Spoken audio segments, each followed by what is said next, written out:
the Healing Through Love podcast with Sharlene Lynch and Rose Davidson. In episode 127, discover Neuro-Technology's role in mental health and healing with expert Jackie Durnin. And I know that for me to address the sexual abuse, it was when I realized what it was when I was older. It definitely wasn't something that I was going to talk about at home or in my home country because shame came up so much. It was like, oh my God, what would people say? What would people think of me? And there was no way. So for me, it was like you said, if you could do it again, you'd go to a retreat. I went to Australia. So I went as far away from Ireland as I possibly could because I knew for me to heal, I needed to get away so that I could actually talk about it, because over there, and even now, when I speak to family members, it's very hard to access mental health over there. Whereas here, you can go to your doctor and get a mental health plan. So I knew moving away was something that I needed to do to start talking about it, and also to start. Welcome to another episode of Healing Through Love.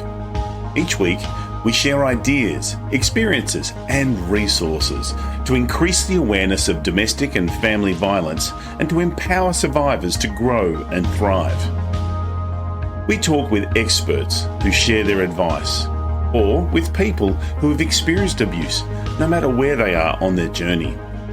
This is all about healing through love.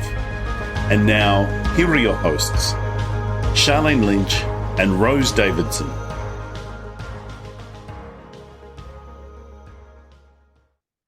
Hello and welcome to the Healing Through Love podcast, a space where stories of strength, resilience and transformation unfold.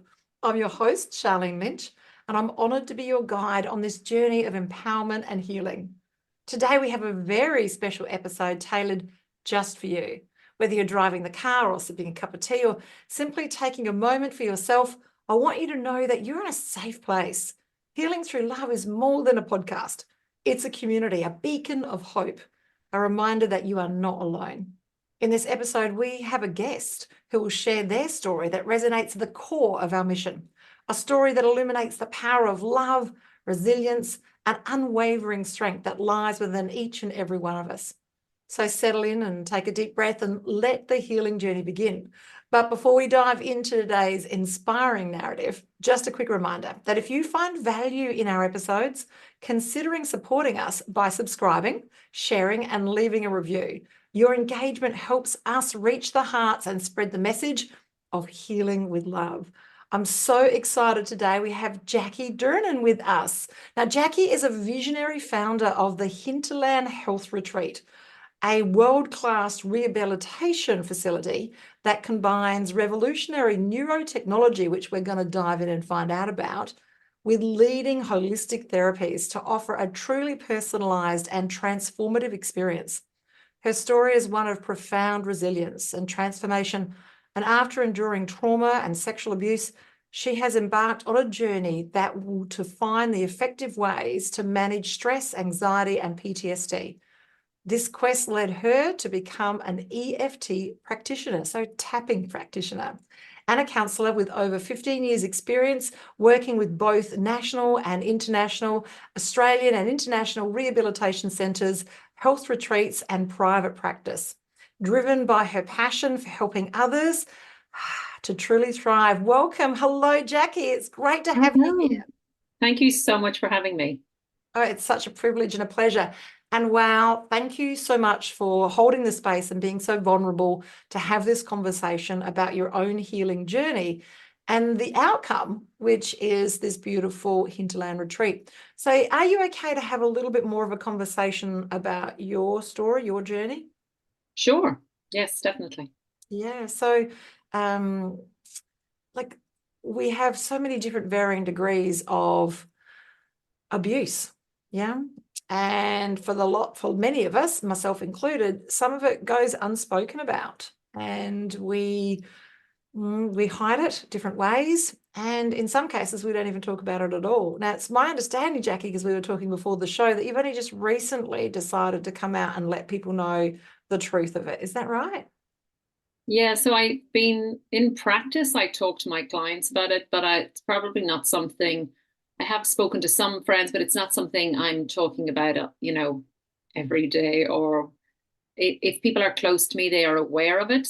But I felt part of this journey of launching this retreat space was really about talking about why it's even come to being. And why it's come to being is my own private and personal healing journey I've been on for many, many years, and all of the modalities I've experienced, all the things that have helped me. And I really wanted to create a safe space for people to come to where we could combine all of these amazing therapies. And if there's any way that I can help fast track it, I really wanted to try and do it whatever we could in a 28-day period and get as much healing done in that time. Look, I love the concept of being able to run away and get better. I love that. Yeah. And I also love the fact that you are now standing in your power and sharing the story that you're not here by accident, that you've had your own journey and that you've got lived experience, plus you've also got all of these credentials to bring not just the heart and compassion, but also the know-how to take us on this healing journey. So you mentioned that there's several other modalities that you use. So tapping, I love tapping. I'm a huge fan of tapping. And what were some of the other modalities that you love and or use at the Hinterland retreat? We'll have kind of traditional therapies like your psychotherapies or counseling. We'll have acupuncture, which is something that I've personally experienced quite a lot while I was going through my IVF journey. Hypnotherapy, kahuna massage, which is kind of a mind, body, spirit massage, which is fabulous. We have naturopathy, we have somatic healing, we have body talk, trauma release exercises.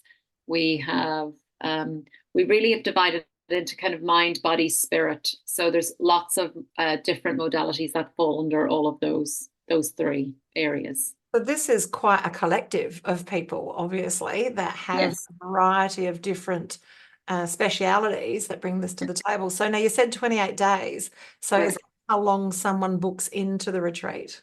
Yeah, the idea being, well, they say it's 30 days to make a habit, right? But also some of the technology that we've brought over from the US, they need to be on that daily for up to 21 days. So, and in some case, it might be even slightly longer, 25, 28 days. So we want to make sure that they use the technology as much as is required, because our goal is to never see the clients again. I really don't want a revolving door policy.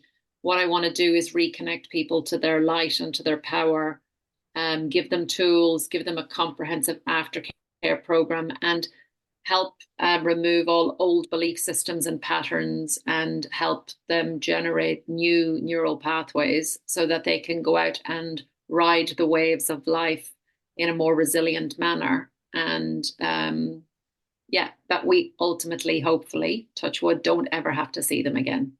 I love that. That could be the tagline. We'll Yes, never see you again. I love that. I love that. I love that. Now, as a recovered alcoholic myself, for more than 30 years, and I've been sober now just over 9 years, I know how challenging it is to do this by yourself. And I have to say how dangerous it is to do it by yourself. And I'm often asked in interviews, if you had to do it again, would you do it differently? And I'd say, yes, I would go to a retreat. I would go to a location where specialists knew what they were talking about and could guide me through the process, because it is uncomfortable. And so I love that you offer this and that the retreat is 28 days. So there must have been quite a journey from your personal experience and, your awakening that you needed to have some changes in your life. And then did you have your own personal addiction challenges as well? I didn't, I wouldn't say I was addicted to alcohol. I think when I got into alcohol in my teen years, alcohol was something like the Irish do really well with alcohol, right? So I did really well with alcohol in my teen and early 20s, but what became really apparent when I was out is if I got to a certain level of drunkenness, I was the sad drunk because I had a lot of trauma inside me. But as an 18 or a girl in my early 20s, I didn't connect those dots then. I just thought, oh, I was crying because, the boy didn't notice me or whatever it was. I had a story, but in hindsight, it was obvious that there was just quite a lot of trauma that had built up. And, the truth comes out when you have alcohol in your system. Mm. So I find now that I drink alcohol, but I don't drink that much. I would have the odd glass of alcohol, but no, there were not really addiction issues for me. I was more of an avoidant, I'd say. I just tried to avoid emotionally what was going on. But I think it took me a while to connect the dots and actually recognize that when I was being triggered in my present life, it was because of trauma in my past. So much in that. Where to start? Let's just talk about Irish for a second, because I'm Irish, you're Irish. Is that we do funerals completely different than the rest of the world. Everyone gets drunk. It's like a party. It's not a funeral, and that sort of gives you an indication for those of you who aren't Irish as to how much alcohol is part of the culture. It's just inculcated on a cellular level. How much of the experience that you went through do you think is family patterns repeating? Do you feel that this was all yours to bear this time around, or do you feel that you're unpacking in your healing journey some of the family patterns? I would say it's probably a combination, but I think also Ireland as a country. So I think as my country of origin, if I think about it, there's a lot of stuff coming to the surface now about abuse, whether it's the abuse in the church or abuse in the Magdalene laundries. There was a lot of stuff. We lived in a culture of, the Irish don't speak about things a lot. We don't speak about our emotions. We don't speak about things that we see that we think aren't right. It's just very much, let's just not talk about that. So I feel for me, this is very much about almost, it's not just family. It feels like a change in the people from my country. Do you know what I mean? Because I think a lot of people are waking up and they don't want to do that anymore. They want to have open conversations. They want to have those uncomfortable conversations. They want to not be ashamed, not be afraid of judgment.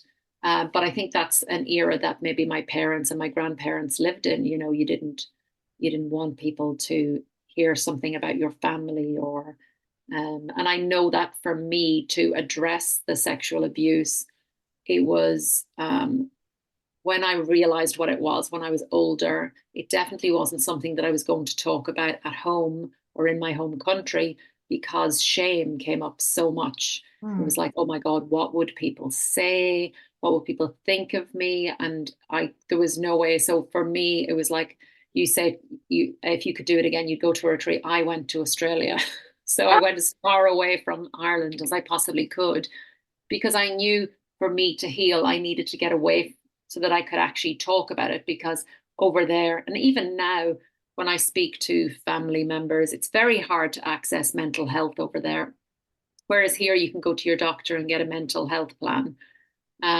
So I knew moving away was something that I needed to do to start talking about it and also to start healing. And then my visits back are my way to test if there's any triggers remaining, if there's anything else that I need to look into.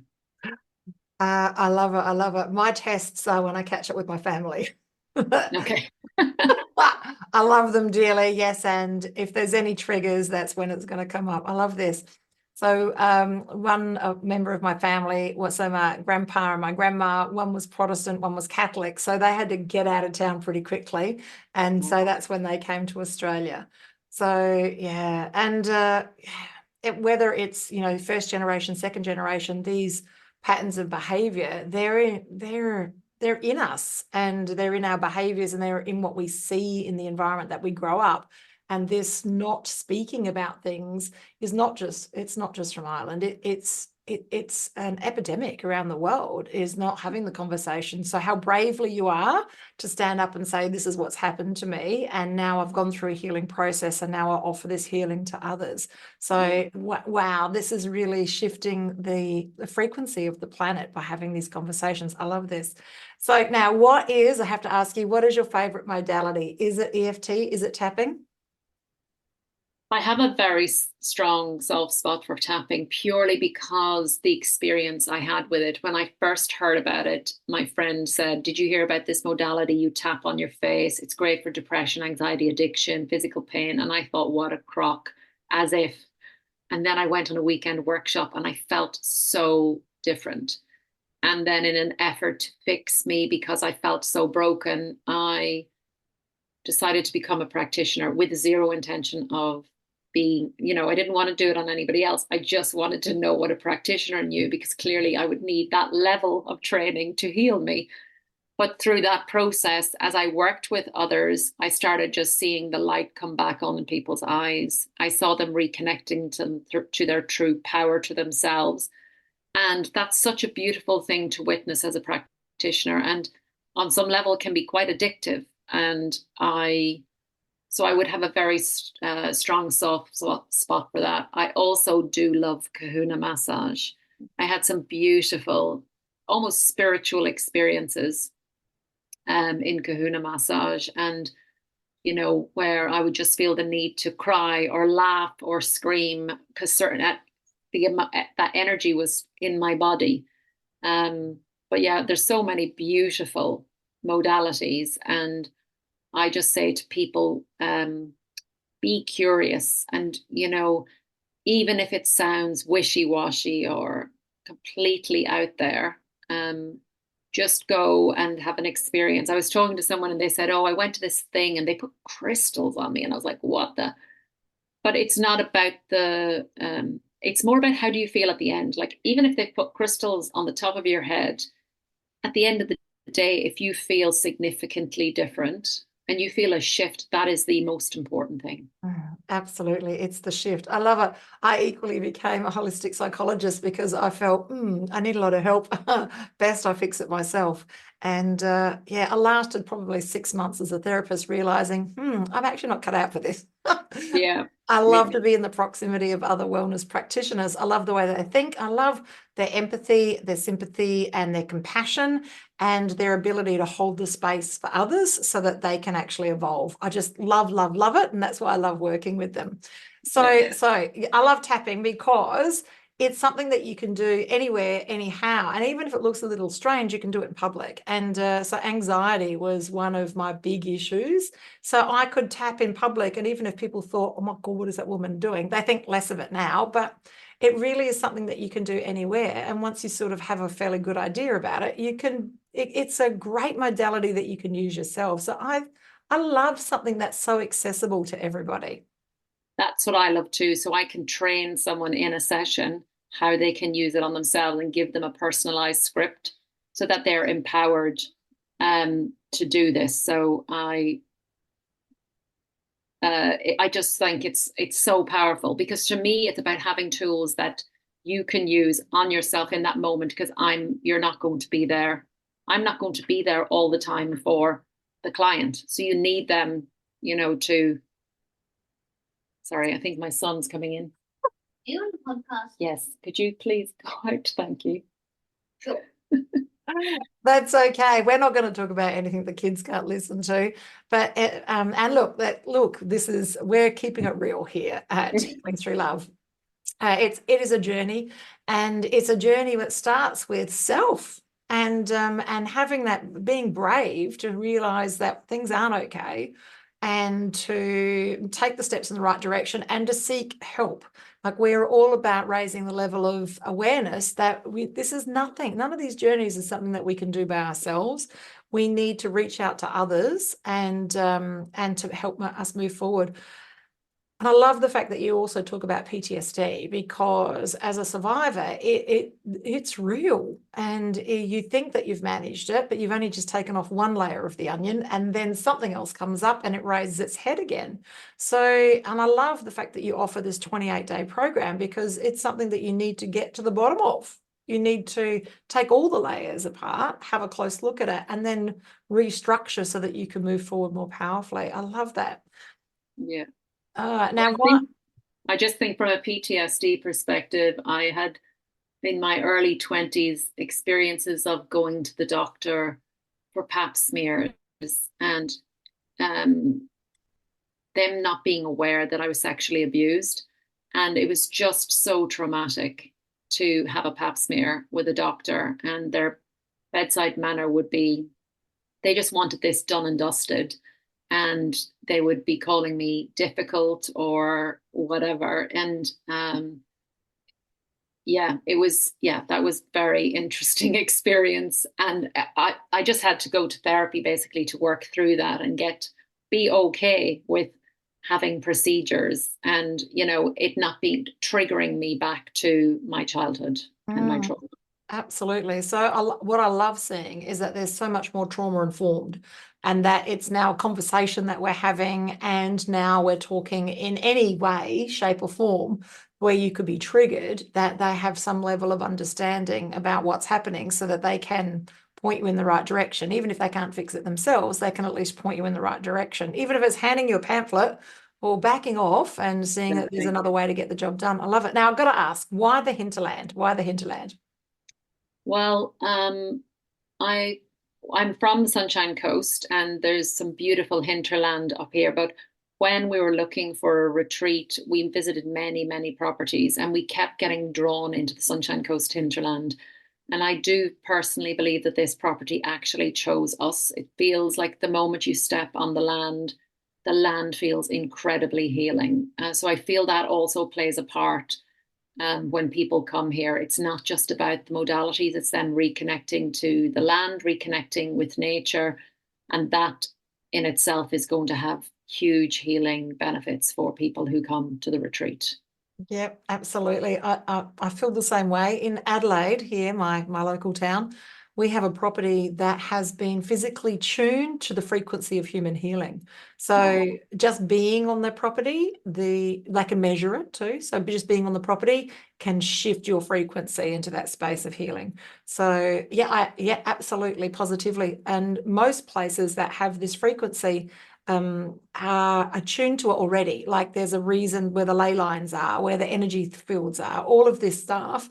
And an energy ecologist can actually measure it and just give you some ideas about how you can actually increase that and contain it, basically. It's absolutely fascinating. I believe 100% in frequency. And when we raise our frequency, it lifts us up to a different level where we can heal at the speed of love. Absolutely. I love it. This is fascinating. So now, how long has the Hinterland Retreat been going for? Well, we're opening the doors the end of November. So it's getting to the exciting days of the countdown till we're open. At the moment, you can go online. We have a wait list, so you can sign up to the wait list. And I'm really looking forward to opening the doors. It'll only be 6 people at a time that go through, because we really want to tailor it around the individual that's there.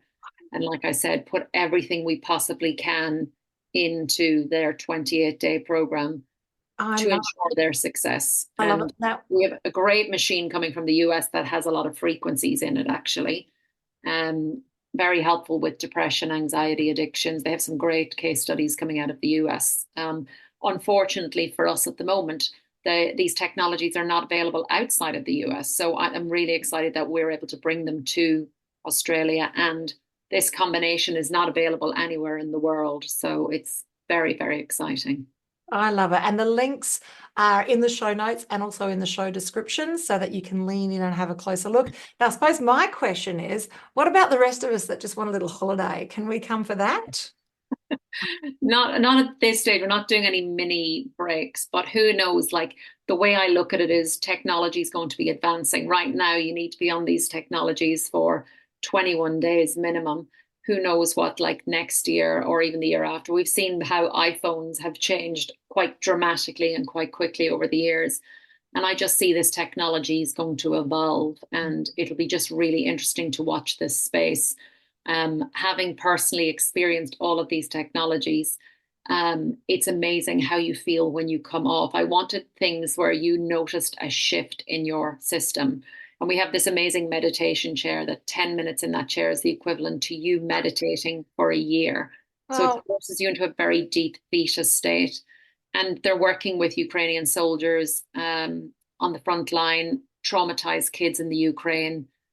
They've set up a little center with these chairs, and they're just seeing such amazing results. So I'm just so excited about being able to offer that to people that'll help take them out of fight or flight and get their system into a relaxed state so that we can actually start doing the work. Because a lot of people have probably been in that fight or flight for maybe all their life, or even a large portion of their life. So to be able to use technology to help us get them out of that fight or flight mode and into a more relaxed their nervous system, and then we can get in there and do the work and really help people transform. I love this. So who is your avatar? Who is your perfect audience? Who are you marketing this Hinterland retreat to? I think we're marketing to anybody who it's like anyone who's depressed, anxious, addicted, anybody who wants a health reset. So you may have health issues and you want to come where we'll be giving you IVs, beautiful organic food that is suited to your genetic makeup, mind, body, spirit sessions. It's basically anybody who's seeking a change. They want to do things differently. They don't want to do that way of being anymore. They want to do something new. I love it. And if you get a smaller retreat that's not quite 28 days, I'm in. I love it. I love it. I love it. I'll find a reason to be there. Yeah. It sounds absolutely delicious. Yeah, well, we're looking at doing 14 days also, but 28 days, we want to just make sure that people are getting, like I say, they're getting what they need and that they don't have to come back. Oh, I love it. This has been amazing. I've got so many more questions to ask you, and I'm sure our audience do too. So follow the links in the show notes and in the show description and reach out to Jackie and have a beautiful conversation. If you're listening today and you are a survivor of family and or domestic violence, then have a look on our website, Healing Through Love. We hold pamper days, which looks like day spa on steroids, where you can have a facial, your hair done, your makeup done, you can have your baths done, chakra aligning, all of those things. All free for you in your local area. We have them locally here in Adelaide, also in New South Wales. And I'm so excited to say that now Healing Through Love has gone global. So we have these beautiful pamper days located all over the world. So contact us with Healing Through Love. We'll point you in the right direction. If you're listening today and you're a practitioner, please reach out to us if you've got a heart for change and if you'd like to hold the frequency for others to heal. We're looking for practitioners in your local area for these beautiful pamper days as well. Wow, it's so great to have a chat with you, Jackie. I'm looking forward to myself booking in. Hopefully you'll get it down to 14 days by 2025. I can sneak out of the office for 2 weeks, I'm sure. No one will even notice I'm gone. In closing, Jackie, what are your words of wisdom to share with our audience today?